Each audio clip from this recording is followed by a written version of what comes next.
Assalamualaikum warahmatullahi wabarakatuh. How are you today, students? I hope all of you are feeling well today. Oke, hari ini kita akan masuk pertemuan pertama untuk materi descriptive text. Oke, sebelum kita masuk ke materi, berikut ada 3 tujuan pembelajaran yang akan kita capai. Oke, silahkan disimak tujuan pembelajarannya.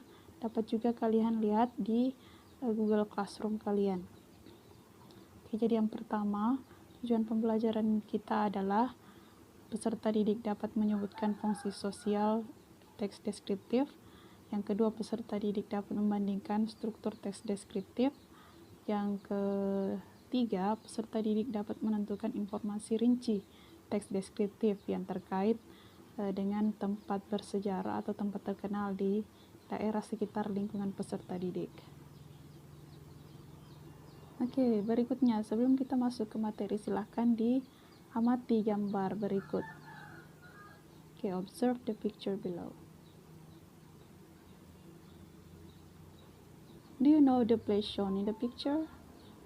Apakah kalian tahu tempat yang diperlihatkan di gambar tersebut? Oke, saya yakin kalian semua tahu tempat ini adalah salah satu tempat wisata terkenal di daerah kita, yaitu Pantai Bira. Oke, pertanyaan yang kedua, have you visited Bira Beach before? Apakah kalian pernah mengunjungi Pantai Bira? Oke, I'm sure that mostly your answers are yes. Pasti kebanyakan jawaban kalian pasti sudah pernah mengunjungi Pantai Bira. Oke, pertanyaan ketiga, how do you describe Bira Beach?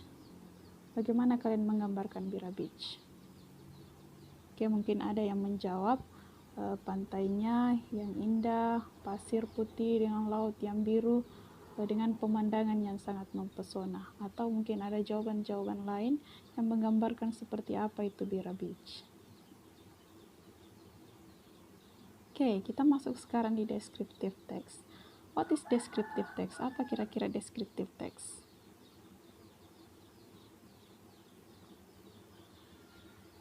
Okay, so descriptive text is a text which says what a person, a thing, a place, or animal is like. Jadi teks deskriptif itu adalah teks yang menggambarkan ciri-ciri dari orang, benda, atau tempat, atau hewan. Oke, seperti kita lihat gambar yang sebelumnya tadi ada gambar Bira Beach. Jadi di situ kita mencoba untuk menggambarkan seperti apa itu Bira Beach, bagaimana penampakannya, seperti apa ciri-cirinya. Oke, jika dituangkan dalam bentuk tulisan, bisa saja teks tersebut menghasilkan teks deskripsi. Oke, jadi descriptive text itu intinya adalah describe, menggambarkan. Apa yang digambarkan bisa person atau orang. Bagaimana orang itu, bagaimana ciri-ciri fisiknya, seperti apa dia. Oke, kemudian yang kedua bisa menggambarkan benda. Oke, contohnya di sini HP. Oke, bisa menggambarkan tempat. Oke, kemudian menggambarkan animal.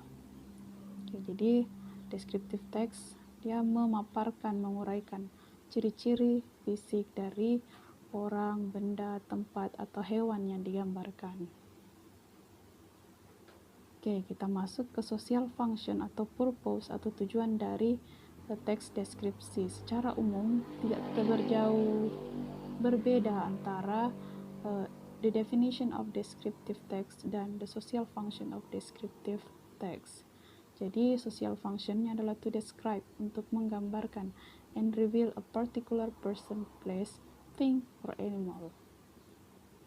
Jadi menggambarkan orang, tempat, atau benda, atau hewan secara spesifik. Berikutnya generic structure. Oke, setiap genre teks mempunyai generic structure. Untuk teks deskriptif ada 2 generic structure secara umum. Oke, yang pertama itu identification. Oke, identification itu merupakan introduction atau perkenalan of a person, place, animal, or object will be described. Di sebelum digambarkan seperti apa ciri-cirinya, tentu kita harus tahu dulu apa yang akan digambarkan. Apakah dia orang? Kita perkenalkan siapa orang tersebut. Kalau tempat, diperkenalkan tempat apa itu. Kemudian animal atau objek dan lain-lain sebagainya. Jadi secara umum identification itu terletak di paragraf pertama dari teks deskriptif. Oke, berikutnya generic structure yang kedua adalah description.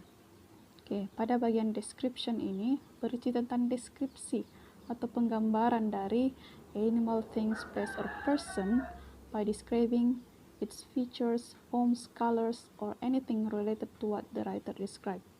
Jadi isinya tentang penggambaran baik bentuknya, ciri-ciri fisiknya, warnanya, atau apa saja yang berkaitan dengan objek yang digambarkan, baik itu berupa orang, hewan, benda, atau tempat. Language features atau unsur kebahasaan dari descriptive text. Di sini ada beberapa unsur kebahasaan dari descriptive text. Yang pertama menggunakan specific participant. Jadi specific participant maksudnya ini objek yang digambarkan itu spesifik, tidak secara umum. Jika secara umum itu masuk ke pembahasan report text. Jadi kalau untuk descriptive text dia spesifik. Misalnya di sini ada bandengan beach. Jika kita menggambarkan beach atau pantai secara umum, dia masuk ke gambaran umum. Di sini disebutkan bandengan beach. Seperti tadi Pira Beach, artinya objek yang digambarkan itu spesifik. Seperti apa itu bandengan beach? Berikutnya ada my house. Kemudian Borobudur Temple, Uncle Jim. Itu adalah contoh-contoh dari specific participant. Yang kedua, the use of adjective. Unsur kebahasaan yang kedua dari descriptive text adalah menggunakan adjective atau kata sifat. Fungsi kata sifat ini untuk menjelaskan kata benda. Contohnya a beautiful beach. Kata sifat pada frase itu adalah beautiful, menjelaskan kata benda beach. Beautiful beach. Artinya pantai yang indah. A handsome man. Adjektifnya adalah handsome, menjelaskan man. A famous place. Famous is adjective, dia menjelaskan place. Untuk lebih jauh mengenai adjektif kita akan bahas di pertemuan berikutnya. Language features yang ketiga, the use of simple present tense. Jadi untuk paragraf deskriptif itu menggunakan simple present tense karena simple present tense di sini digunakan untuk menunjukkan fakta. Sedangkan pada deskriptif text itu kita menggambarkan ciri-ciri dari suatu objek berdasarkan fakta seperti apa ciri-ciri fisik dari objek tersebut. Sehingga simple present adalah ciri kebahasaan dari deskriptif text. Kita juga akan membahas simple present lebih jauh di pertemuan kedua. Berikutnya menggunakan action verb. Action verb atau kata kerja. Seperti run, sleep, walk, cut, dan lain-lain.